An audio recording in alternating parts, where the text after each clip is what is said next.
Cube ने कहा, इसे माइक्रोवेव रेडिएशन कहा जाता है।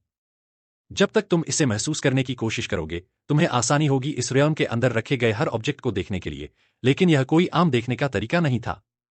क्यूब ने साफ साफ कहा, आंखों का इस्तेमाल मत करो, न्यूक्लियस का करो। एमसी को पहले तो कुछ समझ नहीं आया, लेकिन क्यूब के इस सुझाव ने उसकी जिज्ञासा और बढ़ा दी।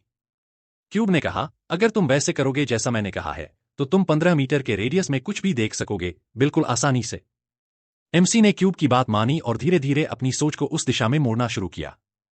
जब उसने कॉन्सेंट्रेट किया, तभी अचानक से उसे सब कुछ दिखाई देने लगा, लेकिन ना आंखों के थ्रू, बल्कि एक अलग ही तरीके से। उसने अपने हाथ की तरफ देखा और शॉक में आ गया। ये क्या? मैं तो अपने बोन्स और ब्लड को भी देख सकता हूं। उसने धीरे धीरे अपने आसपास नजर घुमाई और देखा कि दीवारों के पार भी दिख रहा था। मैं तो लिविंग रूम तक देख सकता हूं। सब कुछ इतना क्लियर है। एमसी के एक्साइटमेंट की कोई सीमा नहीं थी। वो इतना थ्रिल्ड था कि वो छोटी छोटी चीजों तक देख पा रहा था, जैसे किचन के नल से गिरती पानी की बूंदें और सोफा के नीचे गिरा एक बटन। वो अपने पेरेंट्स को दूसरे रूम में सोते हुए देख सकता था, और यहां तक कि अपने नेक्स्ट डोर नेबर को, जो गेम खेल रहा था। एमसी ने मुस्कुराते हुए सोचा, ये तो सच में अनबिलीवेबल है। लेकिन उसका एक्सप्लोरेशन यही नहीं रुका। तभी क्यूब के सिस्टम ने एक मैसेज भेजा, तुमने माइक्रोवेव रेडिएशन को कैसे इस्तेमाल करना है, ये सीख लिया है। अब तुम्हें बस एक सही जगह सिलेक्ट करनी है जहां तुम टेलीपोर्ट करना चाहते हो। एमसी ने थोड़ा सोचा और फिर एक जगह ढूंढनी शुरू की। लेकिन उसे यह अंदाजा नहीं था कि क्यूब कुछ अजीब करने वाला है। अचानक से वो एक ऐसे रूम में टेलीपोर्ट हो गया जो लिविंग रूम जैसा लग रहा था, लेकिन यह उसका घर नहीं था। एमसी ने अपने आसपास देखा और सोचा, मैं कहां आ गया हूं? उसने धीरे से एक डोर की तरफ देखा।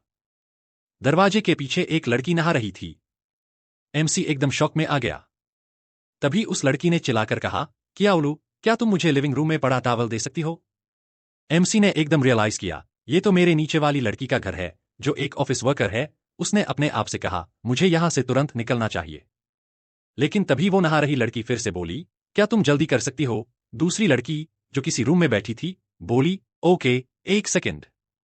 तौलिया बिल्कुल एमसी के पास पड़ा था, लेकिन उसके समझ में नहीं आ रहा था कि उसे क्या करना चाहिए। रूम में बैठी लड़की धीरे धीरे बाहर आई और बोली, मैं आई, एक सेकंड में। एमसी ने घबराते हुए क्यूब से कहा, मुझे वापस टेलीपोर्ट करो, प्लीज। क्यूब ने हल्की सी देर के बाद जवाब दिया, माय लॉर्ड, मुझे माफ कीजिए, लेकिन आपको 35 सेकंड्स वेट करना पड़ेगा अगले टेलीपोर्ट के लिए। एमसी ने अपने हाथ से अपना सर पकड़ लिया और कहा, 35 सेकंड्स? ये कैसा बेकार मजाक है? तभी वो दूसरी लड़की लिविंग रूम में आई और तौलिया ढूंढने लगी। वो धीरे धीरे सोफा के पास आई, जहां एमसी छुपा हुआ था। एमसी ने अपने आप से कहा, अगर उसने मुझे देख लिया, तो मैं तो गया। अगर कूलिंग टाइम खत्म हो गया हो तो मुझे अभी तुरंत टेलीपोर्ट करो, क्यूब। क्यूब ने जवाब दिया, अभी भी 10 सेकंड्स बाकी हैं। एमसी ने सोचा, अगर मैं पकड़ा गया तो मेरी तस्वीर कल के न्यूज़पेपर में होगी और मेरी पूरी रेप्यूटेशन खत्म हो जाएगी। उसके साथ ही सोफा थोड़ा सा हिला और लड़की को कुछ शक हुआ। वो धीरे धीरे सोफा के पीछे देखने लगी। लेकिन उसके लिए शुक्र था, क्योंकि एमसी उस वक्त तक टेलीपोर्ट हो चुका था। वो वापस अपने रूम में आया और चैन की सांस लेते हुए बोला, अच्छा हुआ मैं लास्ट मिनट पर वापस टेलीपोर्ट हो गया, वरना आज तो मैं गया ही था।